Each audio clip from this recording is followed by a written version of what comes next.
नमस्कार दोस्तों, स्वागत है आप सभी का आपके अपने YouTube channel study for GK में। और आज के इस वीडियो में जैसा कि आप सभी देख पा रहे होंगे साथियों, स्टैटिक जीके के कुछ महत्वपूर्ण प्रश्नों की चर्चा करने जा रहे हैं जो एग्जाम में बार बार अटेंड करते हैं साथियों। अगर आप किसी भी एग्जाम की तैयारी करते हैं तो ये वीडियो आपके लिए काफ़ी हेल्पफुल रहने वाला है साथियों।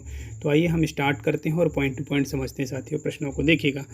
प्रश्नों की सीरीज में पहला जो क्वेश्चन आपसे पूछा जा रहा है साथियों कि कौन सा हार्मोन, देखिएगा थोड़ा सा क्वेश्चन देखिएगा, भली भांति समझिए पहले क्वेश्चन को कि कौन सा हार्मोन आपातकाल हार्मोन के रूप में जाना जाता है साथियों। विशेष रूप से आपको ध्यान देना रहेगा, मोस्ट इंपॉर्टेंट क्वेश्चन है, आप डबल स्टार दीजिएगा। क्वेश्चन काफ़ी बार रिपीट हुआ है एग्जाम में। तो एड्रेलिन जो हार्मोन है साथियों, एड्रेलिन जो हार्मोन है ये आपातकालीन हार्मोन कहा जाता है साथियों। आप सभी जानते हैं बॉडी में कई सारे हार्मोन हैं, लेकिन विशेष रूप से इस हार्मोन को आपको याद रखना है। चलेगा, नेक्स्ट देखिएगा, क्वेश्चन नंबर सेकंड की बात कर रहे हैं। निर्विरोध, देखिएगा यहाँ पर बात की जा रही है कि निर्विरोध निर्वाचित होने वाले भारत की एकमात्र राष्ट्रपति कौन थे साथियों। तो आपको याद रखना है इनका नाम है नीलम संजीव रेड्डी। ये भारत के इकलौते एक राष्ट्रपति हैं जो निर्विरोध चुने गए थे साथियों, आपको याद रखना है। चलिएगा, नेक्स्ट देखिएगा, क्वेश्चन नंबर थर्ड की बात कर रहे हैं साथियों। देखिएगा, टॉप MCQ लिया है हमने यहाँ पर। वयस्क मानव कंकाल में कितनी हड्डियाँ होती है, बार बार क्वेश्चन बार बार रिपीट होता है कि वयस्क मानव में कितनी हड्डियाँ होती हैं। तो आपको याद रखना है साथियों, 206 हड्डियाँ होती हैं। कितनी हड्डियाँ होती हैं, एक सामान्य सा प्रश्न है, लेकिन आपसे एग्जाम में पूछ लिया जाता है साथियों।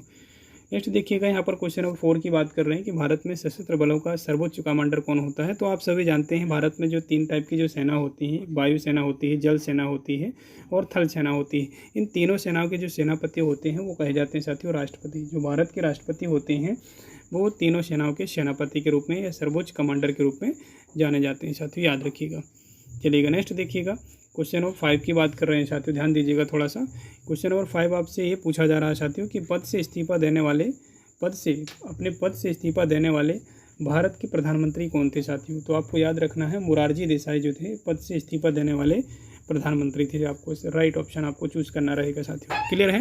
नेक्स्ट देखिए, क्वेश्चन नंबर 6 की बात कर रहे हैं। यहाँ पर पूछा जा रहा है यहाँ पर कि किस संविधान संशोधन के तहत संपत्ति का अधिकार एक कानूनी अधिकार बना दिया गया था साथियों। आप सभी जानते हैं कि हमारे जो अगर हम मौलिक अधिकारों की बात करें तो 7 मौलिक अधिकार हुआ करते थे, जिसमें से एक जो आपका संपत्ति का अधिकार है उसे हटा दिया गया है साथियों।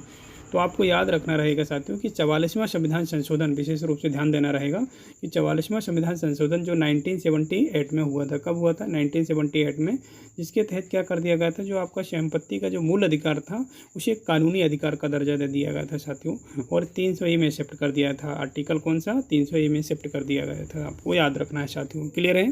चलिएगा, नेक्स्ट देखिएगा, यहाँ पर बात की जा रही है क्वेश्चन नंबर 7 में कि विद्युत प्रवाह की, यहाँ पर बात की जा रही है साथियों, ध्यान दीजिएगा। विद्युत प्रवाह की ताकत को मापने के लिए इस्तेमाल किया गया एक उपकरण का नाम है साथियों। तो याद रखिएगा, ये उपकरण है आपका गैल्वेनीकरण जो होता है, गैल्वेनीकरण आपको विशेष रूप से याद रखना रहेगा साथियों। नेक्स्ट देखिएगा, क्वेश्चन नंबर 8 की बात कर रहे हैं। पृथ्वी पर बात कर रहे हैं कि पृथ्वी पर सबसे तेज़ दौड़ने वाला जानवर कौन है। आप सभी जानते हैं कि पृथ्वी पर सबसे ज़्यादा रनिंग करता है, जो तेज़ दौड़ता है, वो है आपका चीता जो होता है पूरे पृथ्वी पर तेज दौड़ने वाला एक प्राणी है साथियों, याद रखिएगा। नेक्स्ट देखिएगा, क्वेश्चन नंबर 9 की बात कर रहे हैं कि भारत गणतंत्र कब बना साथियों। मोस्ट इंपॉर्टेंट पॉइंट है साथियों कि भारत कब गणतंत्र बना। तो याद रखिएगा, भारत जो बना था ये 26 जनवरी 1950 को गणतंत्र बना था साथियों। गणतंत्र का मतलब यूँ समझिए कि आपकी जो, अगर हम बात करें कि 15 अगस्त 1947 को भारत आज़ाद हो चुका था, आप सभी जानते हैं इस चीज़ को, लेकिन विशेष रूप से आपको याद रखना रहेगा कि आपका जो संविधान है और जो संविधान है साथियों, वो संविधान जो हमारा कंप्लीट जो लागू किया गया था 26 जनवरी 1950 को लागू किया गया था, क्लियर है।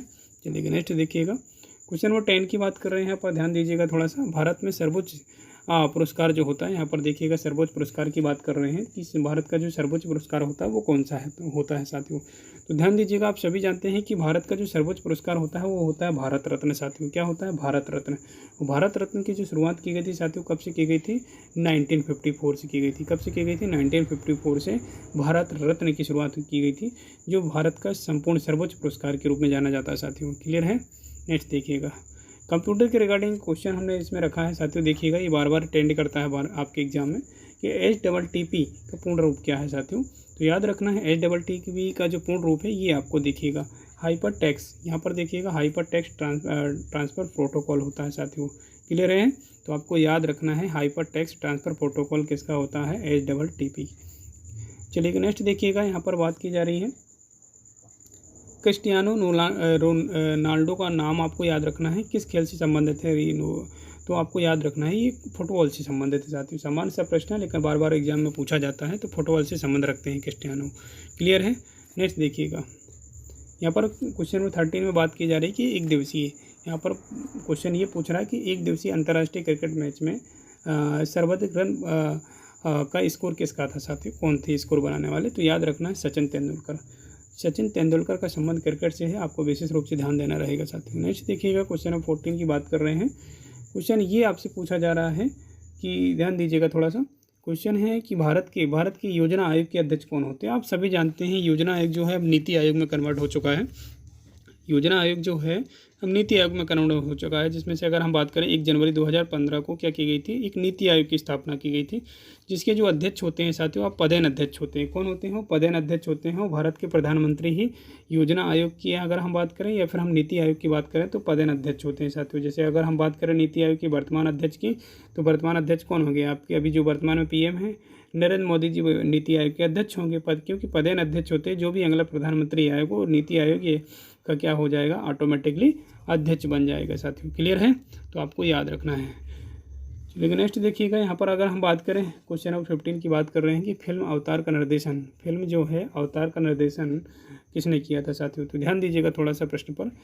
यहाँ पर बात की जा रही है जेम्स कैमरून के माध्यम से, आपको याद रखना है। जेम्स कैमरून का आपको नाम याद रखना रहेगा साथियों। नेक्स्ट देखिएगा, क्वेश्चन नंबर 16 की बात कर रहे हैं कि अंग्रेजी चैनल है यहाँ पर साथियों, ध्यान दीजिएगा कि अंग्रेजी चैनल पर तैरने वाली पहली भारतीय महिला कौन थी साथियों, तो आरती साहा का नाम आपको याद रखना रहेगा। आरती साहा है साथियों, याद रखिएगा। आरती साहा है अंग्रेजी चैनल पर तैरने वाली पहली भारतीय महिला साथियों। नेक्स्ट देखिएगा, पत्तियों का हरा रंग किसकी वजह से होता है। आप प्लांटों में जो आप देख पा रहे होंगे कि जो पत्तियाँ जो हरी भरी होती हैं वो किसकी वजह से होती हैं, तो आपको याद रखना है क्लोरोफिल। पत्तियों में क्या पाया जाता है साथियों, क्लोरोफिल पाया जाता है, जिसकी वजह से पेड़ पौधे क्या करते हैं, ये जो पेड़ पौधे हमको हरे दिखाई देते हैं, और पेड़ पौधे क्या करते हैं फिर अपना भोजन बनाते हैं सूर्य की किरणों से साथियों, सूर्य के प्रकाश संश्लेषण की क्रिया के माध्यम से साथियों। क्लियर है। नेक्स्ट देखिएगा साथियों, नेक्स्ट देखिए क्वेश्चन नंबर 18 की बात कर रहे हैं। क्वेश्चन नंबर 18 ये पूछा गया है आपसे कि गेटवे ऑफ इंडिया कहाँ स्थित है। आसान सा प्रश्न है लेकिन बार बार एग्जाम में ट्रेंड करने वाले प्रश्न है साथियों, ये सिलेक्टेड प्रश्न है। याद रखिएगा मुंबई, जी हाँ, गेटवे ऑफ इंडिया कहाँ स्थित है, मुंबई में स्थित है साथियों। चलिएगा नेक्स्ट देखिएगा, यहाँ पर बात की जा रही है कि एम एस धोनी, यहाँ पर बात कर रहे हैं कि एम एस धोनी जो हैं, एम एस धोनी की कप्तानी में दूसरी बार भारत किस साल आईसीसी विश्व कप जीता था साथियों, तो आपको याद रखना साथियों 2011 की बात कर रहे हैं, तो 2011 आपको याद रखना रहेगा साथियों। विश्व कप कब जीता था आपका, 2011 में जीता था भारत। चलिएगा नेक्स्ट देखिएगा, यहाँ पर बात की जा रही है साथियों क्वेश्चन नंबर 20 की कि अधिकतम समय के लिए फुटबॉल विश्व कप किसने जीता है साथियों, तो अधिकतम समय की अगर हम बात करें तो याद रखिएगा ब्राज़ील ने जीता है साथियों, जहाँ पर खट्टा शहद पाया जाता है, आपको याद रखना है साथियों। नेक्स्ट देखिएगा 21 क्वेश्चन में पूछा जा रहा है कि यूएसए की राजधानी क्या है, तो आपको सिंपल से याद रखना है यूएसए की यानी USA United state of America की बात कर रहे हैं, वाशिंगटन डीसी की राजधानी साथियों। चलिए नेक्स्ट देखिएगा 22 की बात कर लेते हैं कि राज्यसभा में राष्ट्रपति द्वारा कितने सदस्यों को मनोनीत किया जाता है, तो राज्यसभा की बात कर रहे हैं साथियों, याद रखिएगा राज्यसभा में राष्ट्रपति जो होता है वो कितने सदस्यों को मनोनीत करता है, तो ध्यान दीजिएगा थोड़ा सा, 12 सदस्यों को मनोनीत करता है। कितने सदस्यों को, 12 सदस्य, जो अलग अलग क्षेत्र से लिए जाते हैं साथियों। क्लियर है। नेक्स्ट देखिएगा, यहाँ पर बात कर रहे हैं राजस्थान के पोखरण में भारत का पहला परमाणु परीक्षण या परमाणु विस्फोट परीक्षण किस साल हुआ था, तो आपको याद रखना है साथियों, जो पहला परमाणु परीक्षण हुआ था राजस्थान के पोखरण में, ये कब हुआ था, 1974 में हुआ था। विशेष रूप से आपको ध्यान देना रहेगा साथियों इस क्वेश्चन को। क्लियर है। और जिसका नाम क्या था साथियों, आपको याद रखना है स्माइलिंग बुद्धा के नाम से जाना जाता था, आपको याद रखना है ना। ये कहाँ पर हुआ था पहली बार परमाणु परीक्षण जो हुआ था, ये आपका पोखरण राजस्थान में, और इसका नाम था आपका स्माइलिंग बुद्धा साथियों। नेक्स्ट देखिएगा, पानी के नीचे जो होता है, पानी के नीचे ध्वनि को मापने के लिए किस उपकरण का उपयोग किया जाता है, तो आपको ध्यान देना रहेगा साथियों यहाँ पर कि पानी के नीचे ध्वनि को मापने के लिए जो उपकरण लाया जाता है उपयोग में हाइड्रोफोन होता है साथियों। विशेष रूप से ध्यान दीजिएगा थोड़ा सा। चलिएगा 25 क्वेश्चन की बात कर लेते हैं। यहाँ पर ध्यान दीजिएगा थोड़ा सा कि यहाँ पर बात की जा रही है कि नेत्र रोगों का नेत्र रोगों का वैज्ञानिक अध्ययन क्या कहलाता है? नेत्र रोगों का वैज्ञानिक अध्ययन क्या कहलाता है? तो ध्यान दीजिएगा थोड़ा सा, ये कहलाता है ऑप्थोमोलॉजी। ऑप्थोमोलॉजी का नाम आपको याद रखना है। नेक्स्ट देखिएगा ऑस्ट्रिया। ऑस्ट्रिया की राजधानी क्या है साथियों? ध्यान दीजिएगा, ऑस्ट्रिया की राजधानी की बात कर रहे हैं तो ऑस्ट्रिया की जो राजधानी हो वो है आपकी वियना। वियना आपका इसका राइट ऑप्शन लगाएंगे साथियों। चलिएगा ओपेक की बात कर लेते हैं। ओपेक काफ़ी बार पूछा गया एग्जाम में। तो ओपेक जो है साथियों आपको याद रखना है, और पेट्रोलियम निर्यातक देशों का एक संगठन है। ओपेक जो है, ओपेक जो कि है क्या है, ये पेट्रोलियम निर्यातक देशों का एक संगठन है, आपको याद रखना है साथियों। नेक्स्ट देखिएगा, यहाँ पर क्वेश्चन नंबर 28 आपसे पूछा जा रहा है कि मिड समर नाइट्स ड्रीम किताब के लेखक कौन है साथियों? ध्यान दीजिएगा इस क्वेश्चन के राइट ऑप्शन की अगर बात करें तो विलियम शेक्सपियर इसकी क्या है, पुस्तक के लेखक है साथियों। नेक्स्ट देखिएगा साथियों 29 क्वेश्चन की बात कर रहे हैं। यहाँ पर पूछा जा रहा है कि बारामूड़ा या बरमूड़ा त्रिभुज या शैतान का त्रिकोण स्थित है। तो याद रखिएगा ये अगर हम बात करें तो उत्तरी अटलांटिक महासागर में स्थित है। कहाँ पर है? उत्तरी अटलांटिक महासागर में स्थित है साथियों।